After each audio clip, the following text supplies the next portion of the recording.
эфирде кабарлардын толукталган чыгарылышы. Саламатсыздарбы? Бүгүнкү күнгө алынган маалыматтардын топтому менен мен Адина Досумбекова тааныштырам. Алгач бүгүнкү чыгарылышты. Кадамжайда дагы бир мыйзамсыз кумаркана табылды. Турак жайларды камсыздандыруучу мамлекеттик уюм түзүлөт. Өлкөдө 2030-жылдарга чейин аңчылыкка тыюу салуу сунушталып жатат. Сейрек кездешкен жаныбарлардын саны акыркы учурда кескин азайып кетти. Ошто мыйзамсыз бүркөлөр алынып салынууда. Ошо пул алып милициялар коёт.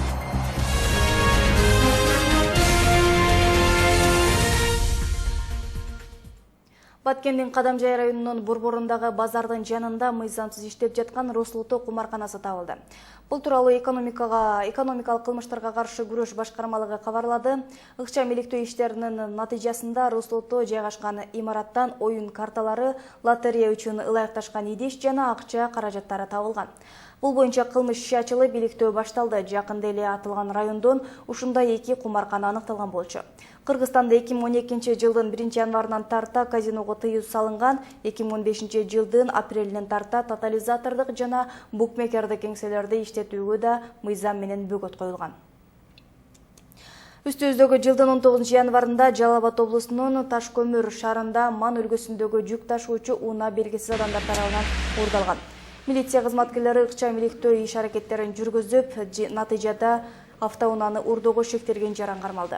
Учурда тергөө амалдары жүрүп жатат. Мындан сырткары Ташкөмүр шаарында катталган мал уурулук фактысы боюнча да тергөө иштери жүргүзүлүүдө.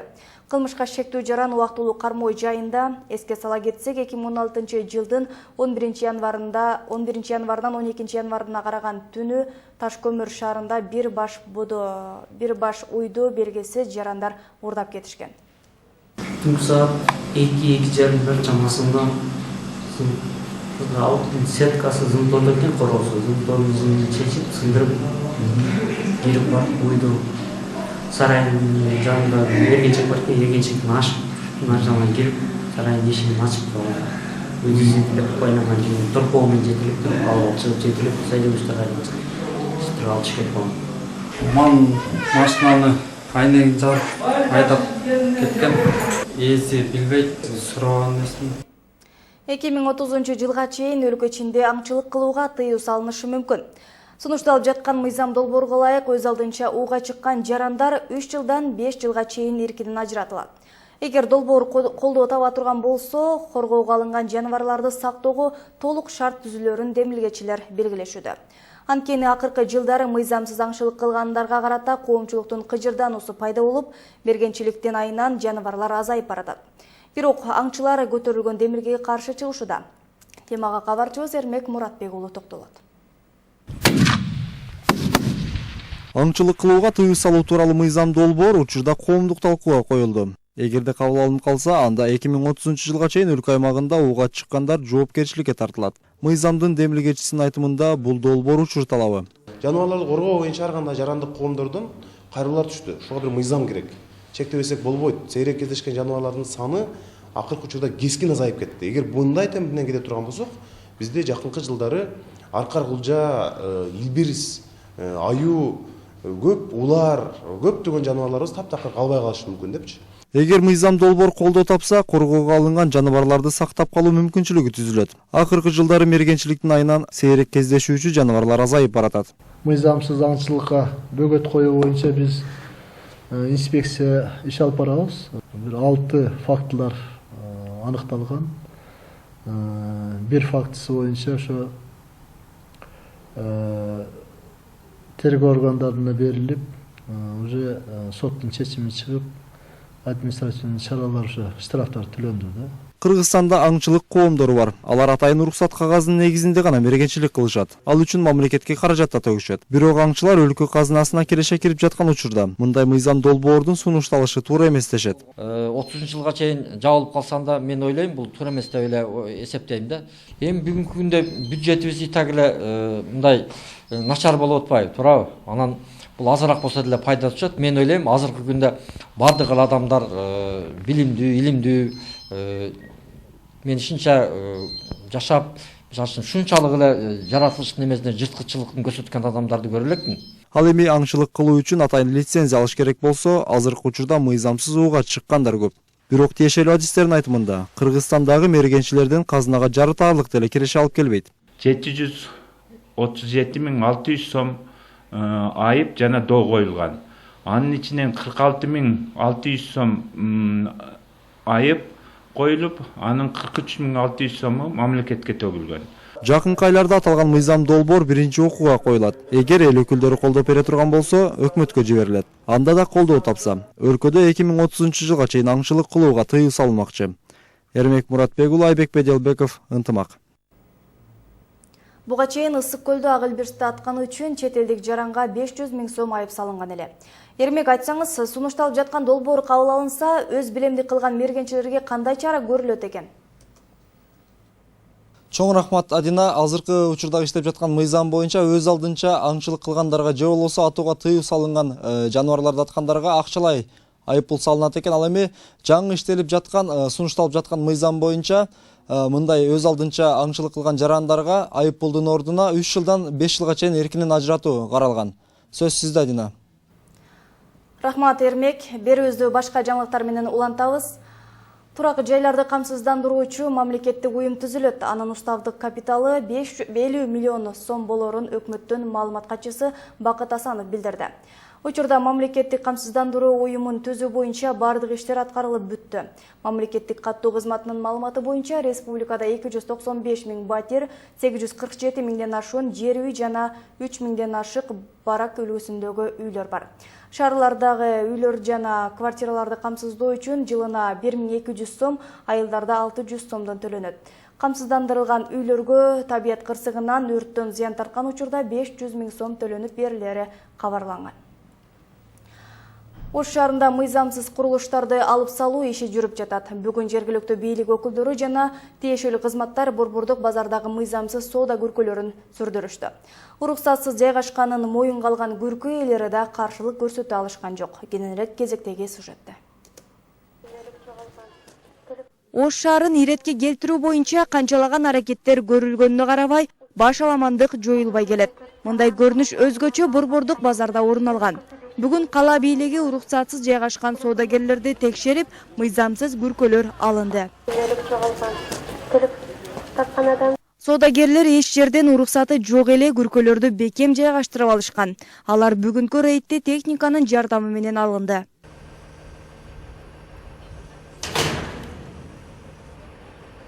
Мыйзамсыз делген күркө ээлери сүрдүрүү ишине каршылык көрсөтө алган жок.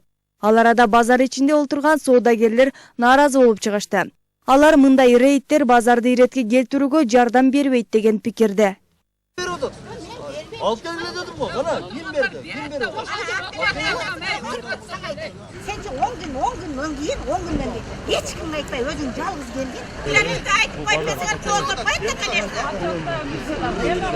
Hala ben bilsem takımlar verdi, komilerge. Satımız elde bazarga girgizip bersin. Mına el degen, mına taksın, mına jerge çeyin geledi.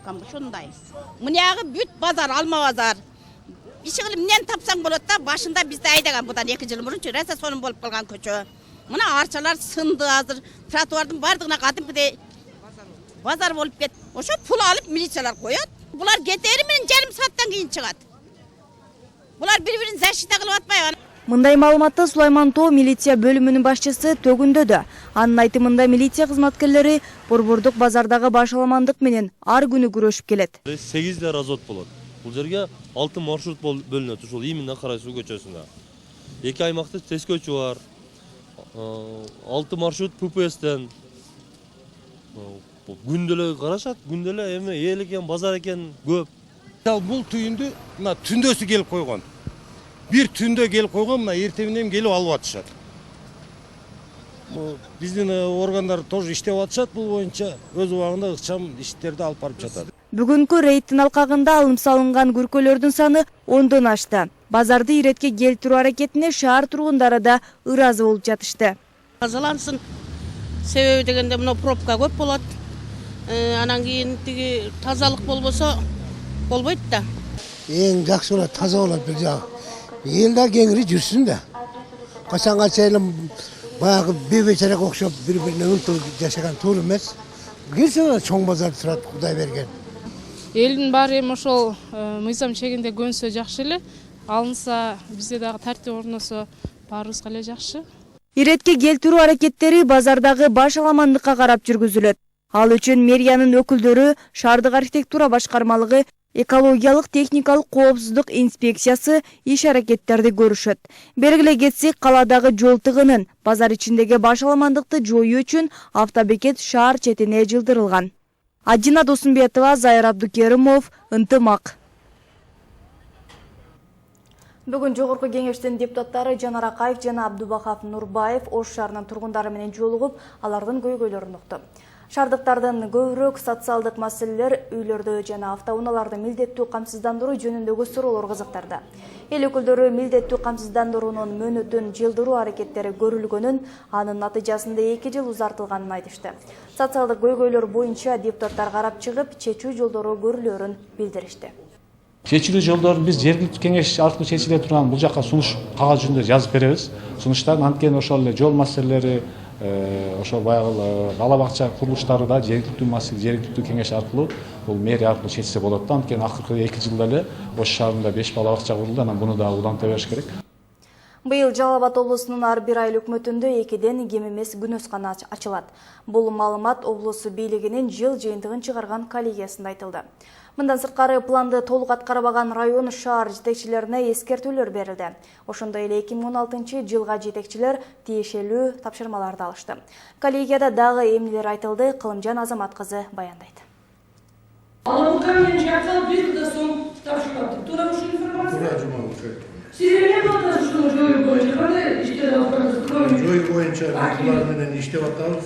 Жалал Абад облусунун Каракөл шаарынын дебитордук карызы 35 миллиондон ашып кеткен. Бул негизинен ири ишканалардын карызы. Мисалы нарын кеси 19 миллион сомдон ашык салыгын төлөй элек, бүгүнкү күндө иштебей турат. Мындан сырткары шаар аймагында 30 гектар жер пайдаланылбай калып кеткен. Ал үчүн Каракөл шаарынын мэри Мамбет Койчиев сөгүш алды. Сөгүш бул достойно алды, сөгүштү заслужила, считаю. Алтын болбойт. Анан Мамбетов айыл боюнча мен Сузакул районунун коллегиясына таашканда 60 сөгүш жарыяланып болгон да. Ошо эске алынсын, ошону мен сиз аны өзүңүз карап, жана маселени жокко чыгарууга аракет кылуу макулбу? Аксы районундагы Кызыл Бейит айылына жана Базар Коргон районундагы жаз кечүү айылдарына электр энергиясы, жол маселесин чечүү жагы каралды. Анда жаз кечүү айылына жарык алып барууга 42 миллион сом жана Кызыл Бейит айылына 52 миллион сом каражат кетери эсептелди. Бул айтылган маалыматтардагы бул декабрь айынын жыйынтыгы менен болуп атат. Жылдын жыйынтыгы менен бизде коммерциялык жоботуу негизинен токтогул ресимде болгон, а башка рестерде коммерциялык жоботуу нормада болгон. Анан дебитордук карыздардын өзү дагы бизде ошол негизинен токтогул Сузак районунда болгон. Билим берүү тармагы боюнча мектептерге 336 мугалим жетишпейт. Бүгүнкү күндө 10 айыл аймакта бир да бала бакча ачылган эмес. Буга байланыштуу Жалал Абад облусу мектепке чейинки билим берүү боюнча 24% гана камсыз болгон. 2016 жылгага ар бир айыл өкмөттө 2ден кем эмес бала бакча ачуу тапшырмасы берилди. Жаңы жумушчуларды түзүү эң негизги приоритет болуп калды. Жумушчулардын мекемелерди билесиз 2015 жылы 10 кем эмес деген болчу. Азыр эми дифференцировано ар бир район элдин санына карата, финансылык булактарга карата, өзүнүн регионунун өзгөчөлүгүнө карата түзсүн деп бизге өзүбүзгө берип атат. Бул боюнча иш алып барылат. Облуста 6 ишкана иштебей турат. Аларды иштетүү үчүн район шаар жетекчилерине инвестор табуу милдеттендирилди. Ошондой эле Тогуз-Тороо районунда 5 айыл өкмөт болуп, бир да күнөскана курулган эмес. 2016 жылга ар бир айыл өкмөттө күнөскана ачуу тапшырмасы берилди. Кылымжан Азамат кызы, Темирбек Жакупов, Ынтымак, Жалал Абад облусу. Бүгін Оштогы жогорку окуу жайлардын окутуучуларына көп тилдүүлүк боюнча окутуу болду. Семинар Ирет коомдук бирикмеси тарабынан көп түрдүүлүктөгү биримдик долбоорунун алкагында 2 жылдан бери ишке ашып келет. Максат орус тилинде окутууну жайылтуу жана жаңыча ыкма менен сабак өтүүнү өздөштүрүү болуп саналат. Бул иш-чара көп тилдүү билим берүү программасынын алкагында Ош шаарындагы факультеттердин мугалимдери үчүн пилоттук түрдө уюштурулду. Анда 30 педагог катышып, аларга коммуникативдик метод түрүндө түшүндүрмө иштери жүргүзүлдү. Тренинг 5 модулга бөлүнүп, катышуучуларга суроо жооптор өз алдынча иштөө тапшырмалары берилди. Эскерте кетсек, долбоордун экинчи баскычы февраль-март айларында кайрадан өткөрүлөт. Семинар буга чейин орто мектеп мугалимдерине көп тилдүү билим берүү программасынын алкагында тандалган пилоттук мектептердин тилчи мугалимдерине өткөрүлүп келген. Азыр биздин ушул Ош мамлекеттик университети дагы бул проектке кирген 2 окуу жайдын бири болуп эсептелет. Ушул проектти ишке ашыруу максатында азыркы учурда Ош мамлекеттик университетинде биринчи жолу өтүлүп атат. Бул биринчиси эмес, акыркысы эмес, мындан ары дагы улантылат. Ноокат алмасы ар жылы 500 тонна сыртка экспорттолот. Багбандар ал үчүн алманы сактоо менен алек болушат. Алманы туура терилүүсү да узак мөөнөткө сакталуусун түз таасир этет. Мөмөнү көп убакытка сактоонун дагы башка эрежелери кийинки сюжетте. Абдуали Исраилов бир канча жылдардан бери багбанчылык менен алектенет. Бул жылы 40 тоннадай алманы кампасына сактап жатат. Анын узак мөөнөткө чейин өз калыбын жоготпой туруусу үчүн керектүү камалгалар көрүлгөн. Бир жагынан суукту, андан кийин күн ысып кеткенде суукту, андан кийин күн сууп кеткенде жылуулукту бир калыпта, бир температурада сактоого өтө шарт түзүү зарыл. Багбандын айтымында бул бөлмө муздаткычтан өтө деле айырмаланбайт. Кампа -2 градустан 0 градуска чейинки температурада турат. Алманын жакшы сакталышы үчүн аны үзүп жатканда эле кылдаттык менен мамиле жасашыбыз керек экен. Эгерде бул сыяктуу болуп, алманын сабагы дарагында калып кете турган болсо, мунун сактоо мөөнөтү өтө төмөн болот экен. Бул сыяктуу кылып сабагы менен үзүп ала турган болсок, буларды көп мөөнөткө чейин сактоого болот. Экинчи дагы бир бунун терс таасири, эгерде мына ушул үзүлгөн алманын пыгы алманын өзүндө калып кала турган болсо, алма дарактын ошол жерден уйкучу бүчүрлөрү уктап, кышка кам көрүүсү, суукка чыдамдуулугу азайып калат. Короо сарайлардын сөзсүз түрдө дезинфекция болуусу дагы өбөлгө түзөт сакталуу мөөнөтүнөчү.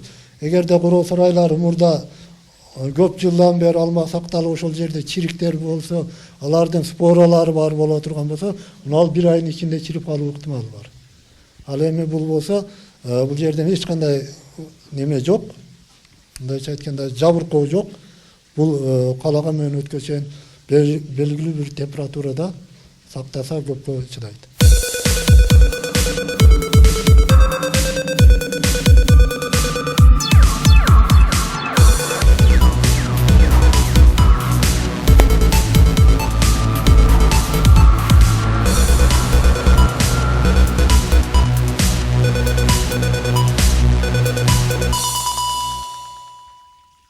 Бүгүнкү күnkү базардын талабына ылайык холодильниктен деле ушул ыкма менен сактоо өтө жакшы деп ойлойм. Себеби холодильникте кичине гана влажность болбосо, кайсы бир ыкмалар бузула турган болсо, ошол алма базарга чыкканда гүлдөп, товардык видин жоготууга дуушар болууда. Ал эми мына ушул атайын көрүп турасыздар. Өзүңүздөр көргөндөй ушул эрежеде сактала турган болсо, бул мен ойлойм холодильниктен эч кандай айырмасы жок. Бөлмө суук, атайын определенный температура сакталып турат. Багбандар алманы үзүүнүн мезгилин да сөзсүз түрдө эске алуусу зарыл. Бул да мөмөнүн узак сакталышын шарттайт. Андан кийин алардын сакталуу мөөнөтү өтө жакшырат. Бул мындайча айтканда көлөмүнүн чоңдугу, базар өтүмдүүлүгү жакшыргандан кийин бунун сактоо мөөнөтү өзүнүн убагында үзүп алуу. Кесип көргөндө уругу карардыбы, демек терүүгө жарамдуу. Өңү кызаргандан кийин бул базарга жарамдуу деген билдирет. Ошол мезгилден баштап терсе, мисалы биздин айылда эми гүлдөгөндөн баштап 5 айдын жүзүндө ошол акбалга келет. Ноокат алмасын сыртка экспорттоо боюнча 4 мамлекет менен келишим түзүлгөн. Багбандарга азыр Казакстандын гана шарттары туура келип жатат. Ажина Досумбетова, Мунарбек Арзыбек уулу, Ынтымак.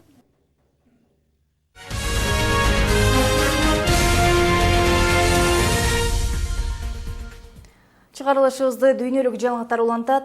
Британиялык адистер жаш балдардын 90%-ында туура эмес жашоо образы жүргүзүлөөрүн аныкташты. Алардын мониторингинде 5 жашка чейинки балдарда нормага ылайык активдүүлүк жок экени байкалган. Адистер мындан ары баланын күнүмдүк графигине балдар үчүн арналган 3 сааттык физикалык көнүгүүлөрдү киргизүү зарыл экенин айтып, алар көбүрөөк кыймыл аракетте болуш керектигин баса белгилешти. Ордунда туруп чуркоо, секирүү, мындай жөнөкөй көнүгүүлөр Британиядагы жаш балдар үчүн өтө маанилүү. Британиялык жүрөк фондунун жүргүзгөн мониторингинде өлкөдө 5 жашка чейинки балдардын 90%-ында туура эмес жашоо образы жүргүзүлөт. Ага байланыштуу адистер физикалык көнүгүүлөр балдардын күнүмдүк графигине киргизилип, алар болбоду дегенде күнүнө 3 сааттан кыймылда болуп туруусу зарыл деп белгилешти. Кэролайн Купердин 3 жаштагы уулу активдүү кыймылдарды көп аткартуучу бала бакчалардын бирине барат.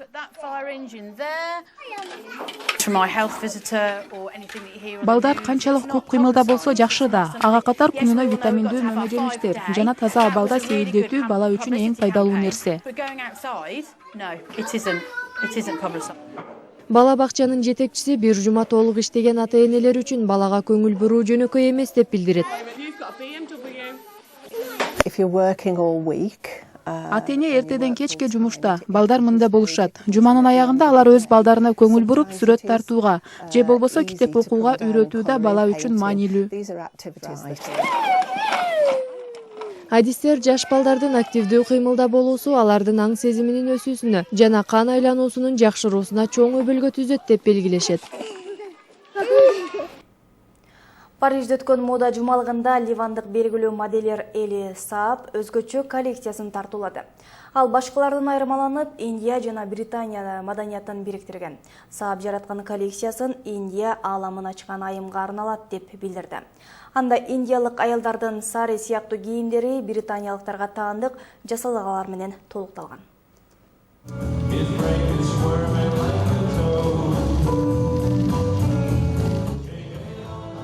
20 кылымдардагы Индия жана Британия маданиятынын биригүүсү. Белгилүү ливандык модельер кезектеги коллекциясын дал ушундай атап Париждеги мода жумалыгына алып чыкты.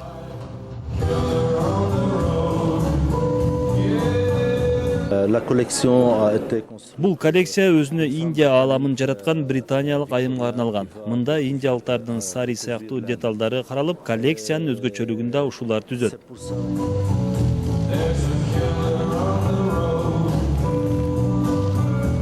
Көп кабаттуулук, Индия зер буюмдары баары чыгыш стилинде. Ал эми диадема британиялыктарга таандык. Анын боз көгүлтүр жана күлгүн түсү өзгөчөлөнүп турат.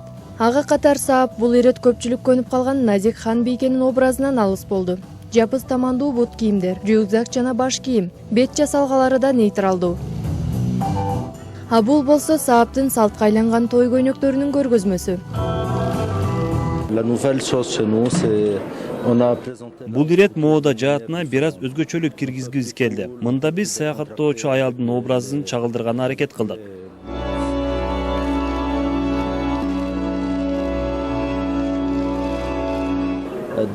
De mélanger les deux cultures ensemble. Эки маданиятты бириктирүү мен үчүн кызык болду. Мага Эли Саап аябай жагат. Анын жараткан костюмдары да адамга өзгөчө көрк бергендей. Анын коллекциясындагы кийим менен концерттерде кызыл килемден коркпой өтө аласың. Эли Сааптын колунан жер алган кийимдер Анджелина Джоли, Кира Найтли, Николь Кидман жана башка Голливуд жылдыздарынын ажарын ачкан.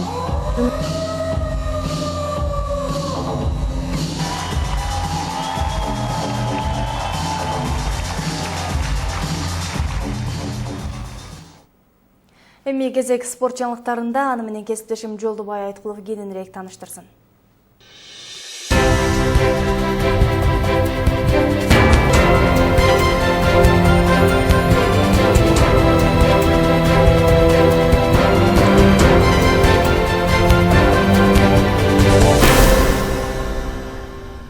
Кыргызстандык мушкер Валентина Шевченко УФЦ'де экинчи ирет беттешке чыгат.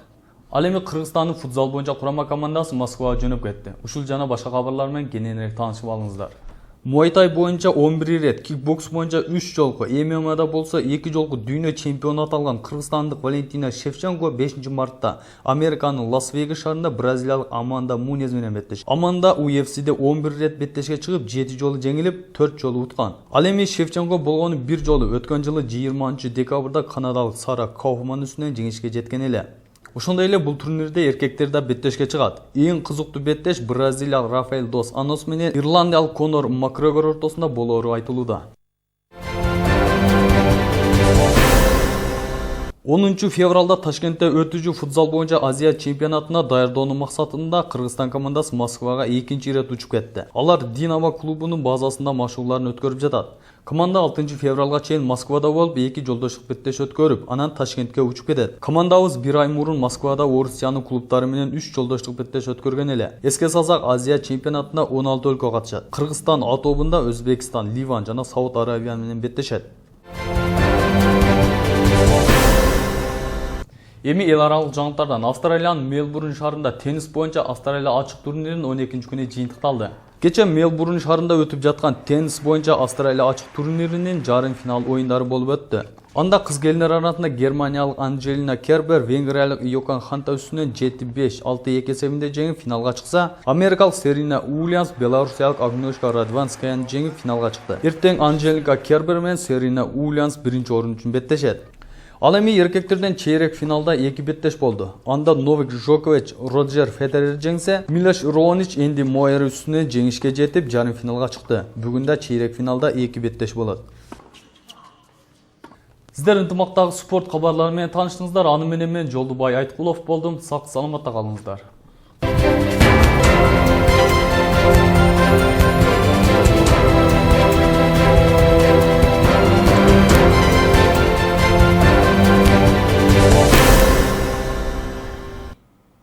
Берүүбүздүн аягында көпчүлүктүн талкуусуна айланып жаткан семичке чаккан кыз тууралуу токтолуп өтөйүн. Мамлекеттин жери зыян келсе өлкө казынасынан төлөнөт деген 19 жаштагы кыз өзү айыппул төгө турган болду. Бишкек шаарындагы Октябрь райондук администрациясынын комиссиясынын чечими менен Акшола Болотова 2000 сом айыпка жыгылды. Кыз чечимге макул болуп, айыппулу жакын арада төлөмөй болду.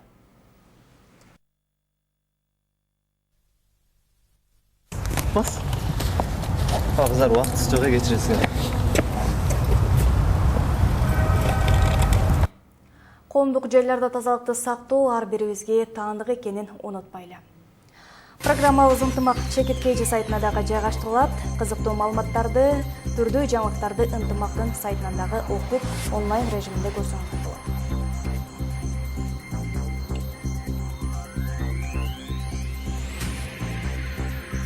Алдыдагы эсалы күнүңүздөр көңүлдүү өтсүн. Мен сиздер менен коштошом. Алдыда абар айы.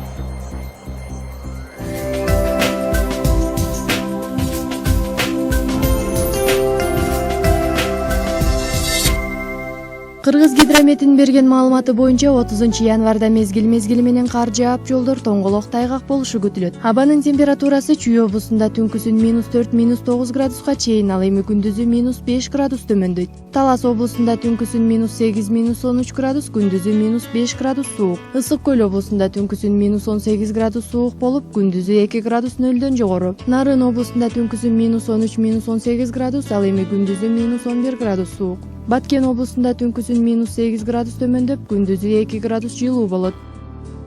Жалал Абад облусунда түнкүсүн -7 градус суук болуп, күндүзү 3 градус жылуу болушу күтүлөт. Ош облусунда түнкүсүн -2, -7 градус суук, ал эми күндүзү 3 градус нөлдөн жогору. Борбор калабыз Бишкекте 30 январда мезгил менен кар жаап, туман түшүшү ыктымал. Батыштан соккон шамалдын ылдамдыгы секундасына 2-7 метрге жетет. Абанын температурасы түнкүсүн -5, -7 градус, күндүзү -3 градус төмөндөйт. Ош шаарында мезгил менен кар жаап, батыштан соккон шамалдын ылдамдыгы секундасына 2-7 метрди түзөт. Абанын температурасы түнкүсүн -2, -4 градус суук болуп, күндүзү 2 градус нөлдөн жогору болот.